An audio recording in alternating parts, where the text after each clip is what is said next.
இல்லை முதலாளி, எனக்கு எதுவுமே தெரியாது.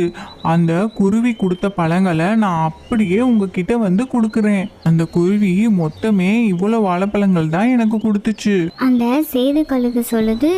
ஓ அப்படியா, சரி வா வந்து வியாபாரத்தை கவனி அப்படின்னு சொல்லுது. அந்த காட்டில் இருக்கிற எல்லா பறவைகளும் வந்து அந்த சிட்டுக்குருவியோட வாழைப்பழத்தை தான் கேட்குதுங்க.